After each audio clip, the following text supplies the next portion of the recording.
Welcome to Bhasini DSC coaching.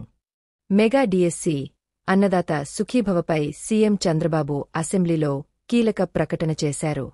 త్వరలోనే teacher ఉద్యోగాలకు notification విడుదల చేస్తాం. రిక్రూట్మెంట్ పూర్తిచేసి వారికి ట్రైనింగ్ ఇచ్చి పోస్టింగులు అందజేసిన తర్వాతే పాఠశాలలు ఓపెన్ చేస్తాం. ఎన్ని ఇబ్బందులున్నా హామీలు అమలు చేస్తాం. కేంద్రం తర్వాత విడతలో ఇచ్చే డబ్బుతో కలిపి అన్నదాత సుఖీభవను 3 విడతల్లో అందిస్తాం అని వెల్లడించారు. ఇదే అంశంపై నారా లోకేష్ మాట్లాడుతూ డిఎస్సి నోటిఫికేషన్పై కట్టుబడున్నమని, ఎలక్షన్ కోడ్ ముగిసిన వెంటనే నోటిఫికేషన్ విడుదల చేస్తామని చెప్పారు.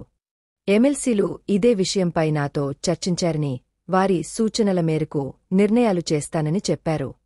డిఎస్సి వ్రాసే ఏ అభ్యర్థి ఆందోళన చెందవద్దని, పరీక్షలకు సిద్ధపడాల్సిందిగా తెలియజేశారు. మరిన్ని డిఎస్సి అప్డేట్స్కే ఈ ఛానల్ను లైక్ చేయండి. Okay, thank you. మీ భాష్ని డిఎస్సి కోచింగ్.